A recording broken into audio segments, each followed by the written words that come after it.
everyone! So today is September 7, Thursday, and ngayon talaga yung birthday ko. So happy birthday to me! Nandito ako sa kwarto ni my loves kasi natutulog silang dalawa ni Khalil sa kwarto namin dun sa masters, and then si Kelsey naman nandun sa baba natutulog din. Ayokong matulog. Sa mga nakakakilala sa akin, ayokong mag-nap talaga. Kahit ngayon na sleep deprived ako, ayoko talagang mag-nap. During daytime, gusto ko yung tulog ko sa gabi lang. Or pag natapos yung shift ko sa pagbabantay kay Kelsey, which is 6 AM. So, dyan ako natutulog mga 6 to 9 AM. Pero yung mga afternoon nap, ayoko talaga. Sumasakit yung ulo ko. Anyways, punta na tayo sa nap. Ayan, nandito ako sa kwarto guys kasi transfer ko kayo kasi parang ang angle na yun nakakataba lalo.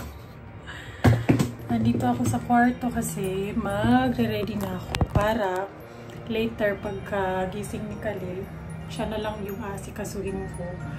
Kasi mag-dinner kami sa labas.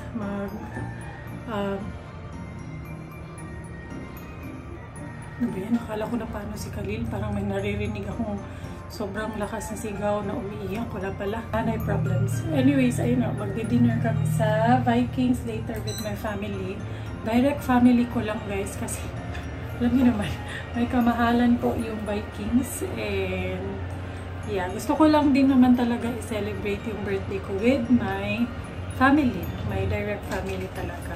And yeah, in-invite ko din si Leia and Wenwen. Pero si Wendell hindi siya makakapunta kasi may shift siya later. Weekday kasi yung birthday ko. So si Leia timing naman day off, first day off niya of the week.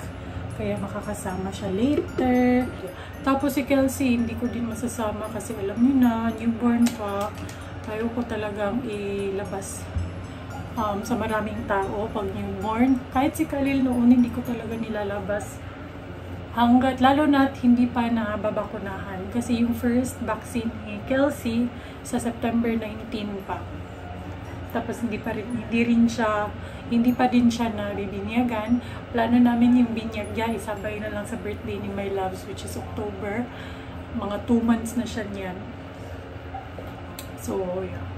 Kaya hindi mo na siya masasama. Next time na lang pag medyo malaki na and mas safe na para sa kanya. Kasi ngayon, 1 month pa lang si Kelsey, newborn, very newborn pa. Ayoko mag-risk. And magdi-dinner lang naman kami. So, yeah. Isa-celebrate din naman namin yung 1 month, first month sa rin niya sa weekend. So, mag-makeup lang ako guys para later outfit na lang yung poproblemahin ko. So, para pag gising nga ni Khalil, ayun, ready na ako.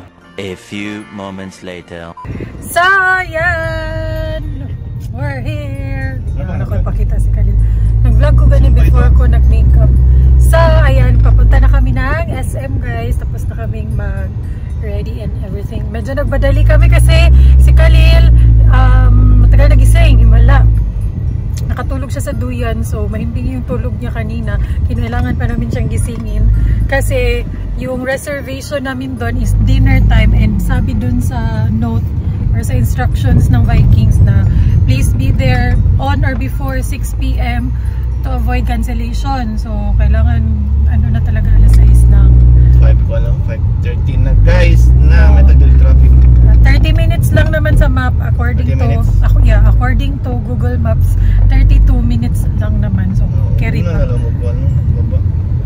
Kaya ko sa H&M ba? Yeah, pasaka pa sa parking ba? Pwede ra. Mauna na lang kami ni Khalil kasi magpa-park pa si Melows. So, ayun, and also yung family ko din papunta na. And yeah, excited na kaming lumafang. Pagani ko kanina? Ako po. Anli lafang, pero pricey. Kailangan sulitin kasi pricey, 900 something. And then, yeah. So, yan. Sana hindi ganun ka-traffic. Pero dito pa lang traffic na. Pero ayun nga, according to Google Maps, 30 minutes andun na kami. So, yan. Guys, time check. 3 minutes na lang. 6 PM na. Pero nandito na ako sa Vikings. Ayan, nauna na ako kasi magpa-park pa sila, my loves. Nauna ako kasi baka nga i-cancel talaga yung reservation namin. Kaloka. So, ayan. Hang ako. Ayan, I made it. Ano oras? Oh, diba? Ayan. Ayan, we're here. Maya na lang tayo mag-tour, guys. So, ayan, ito yung table na pina-reserve namin for 10 packs. Ayan. Medyo madaming tao, guys, kahit weekday. Antayin ko lang sila, my loves. And Khalil boy. Hello! Lang! Yay! Ah, go up! Hi! Ayan yung si Khalil, guys. Ha? Hi, me! Ay, daga na po. Ayan, kaya ako nauna talaga dito, guys. Nag-parking lang sila. Kasi tatakbo yan. Kitik-kitik. Yay! Picture! Bugay na ito, mula... Last try namin dito, yung birthday ko din, parang 2018 or 2019. Kasi nga libre yung birthday sa different place. Guys, ito lang talaga pinunta ni Milas dito, yung unlimited ebi tempura. Very sulit to kasi unlimited tapos mahal to sa ibang restaurants eh. So, ayan.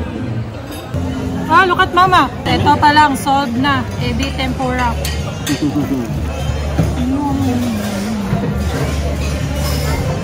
Bagong luto. Nabilin pa doon akong tripod. Inigiandam na ang tato na ko. Ayan, kumuha na si Melabs ng mga sushi. Sushi ba tawagan niya? Ayan, yung kinakain ko lang dito is California Maki. Pero try natin din yun. Bali guys, kanang... Kuhaan pa ni ka ng... Tila-tila pa ni, kinagwato Manila. Hintay pa kami sa kanila, nagpa-park na daw sila eh. Nakita daw nila mo ang sakyanan. Okay, samayangan sa kong tripod na. Ako na dyan itong ipagawas. Nana dyan sa lamisa ba? Ay, labutin. Pwede na ako sa raw.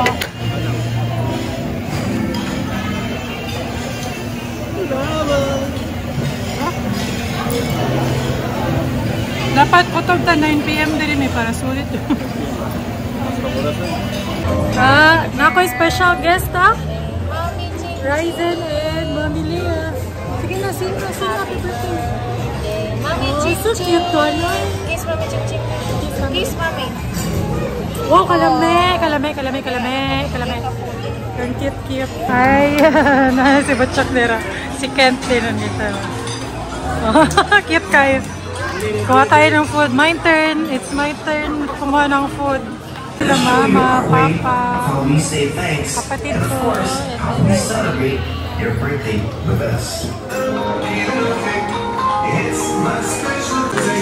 Yun, kompleto na kami guys. Ayan.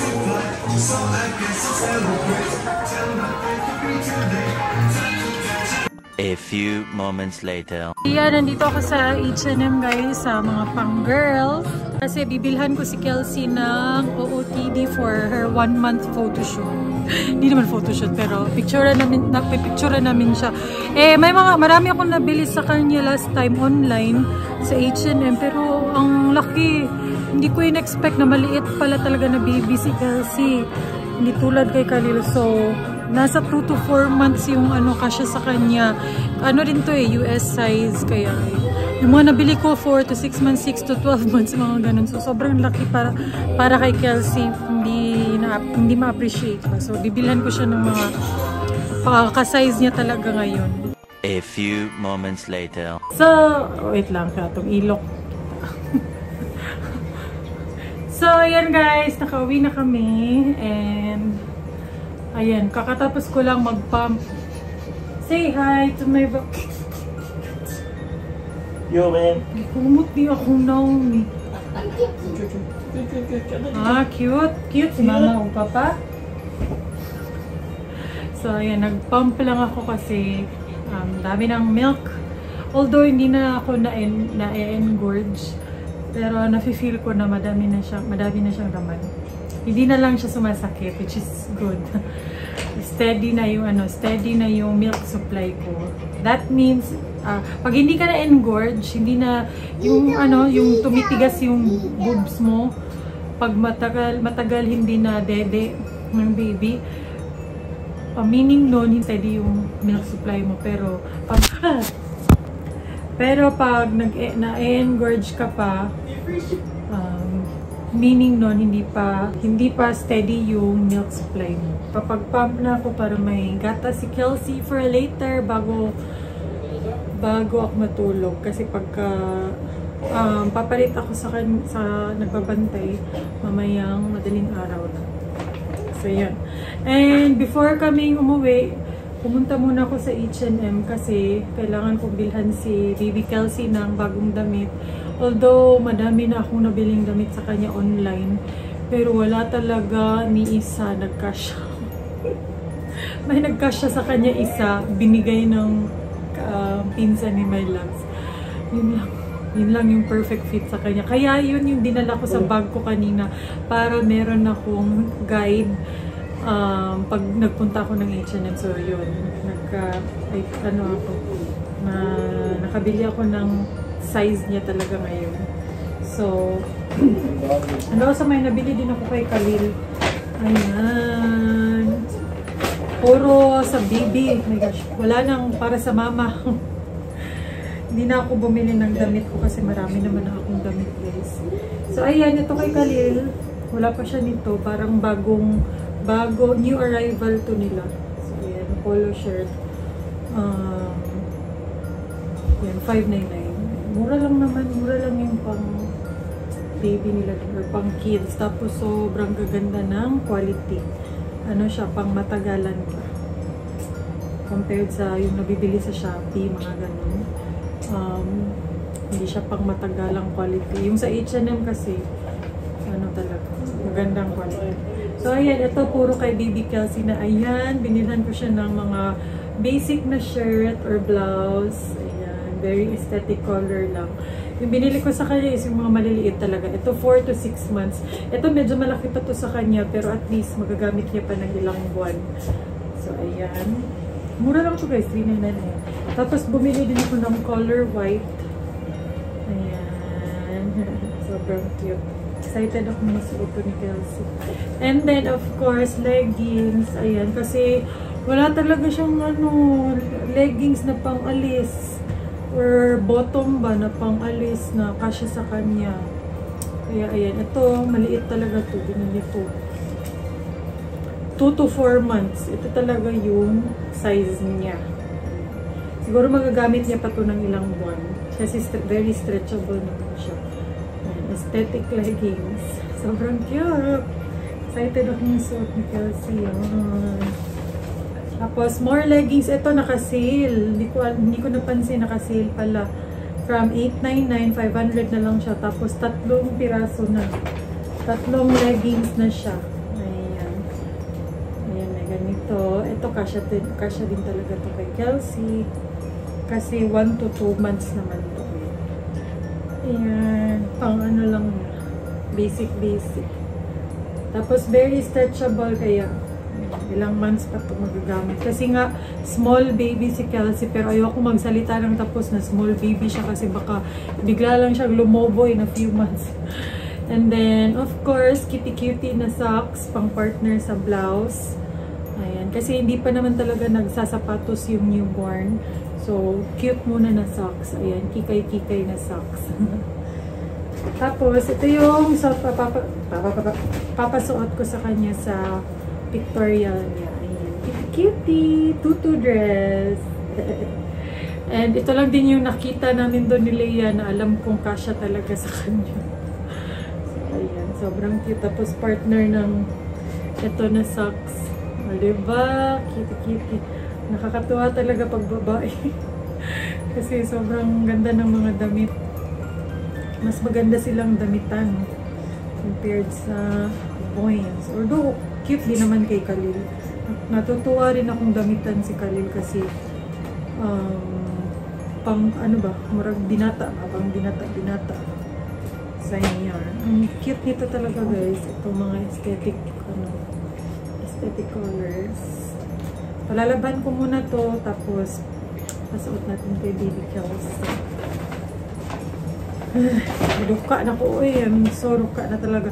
Thank you so much for watching this vlog. Na-enjoy ko talaga yung birthday ko guys kasi natupad lahat ng mga gusto kong gawin sa birthday ko. Kaya sabi ko kay my loves, thank you so much me. Mag-ano pa daw sa Sunday? For my birthday celebration. May part 2 pa sa Sunday. Abangan niyo sa Sunday guys. Mag-vlog din ako ulit niyan. May part 2 kami ng celebration dahil... Ano din, kay Kelsey. And also, 1 month na si Kelsey tomorrow. Kaya isasabay na lang namin sa celebration ngayong Sunday. Bongga ni Kelsey.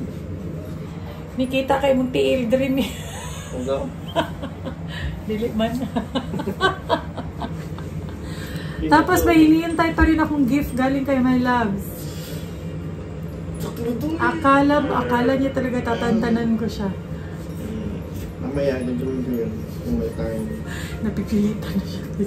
Napipilitan na siya kasi ayaw niya mag-away kami. Ayaw niya ng away kaya gagawin niya na lang. Puti ba? Ano mo na, ni? May gani kay puti, dili ka ng itom. So ayun, thank you for watching this vlog. We'll see you on the next vlog probably ngayong Sabado. Kasi meron kaming ganap. Bye! Ay, guys. So, Khalil, this.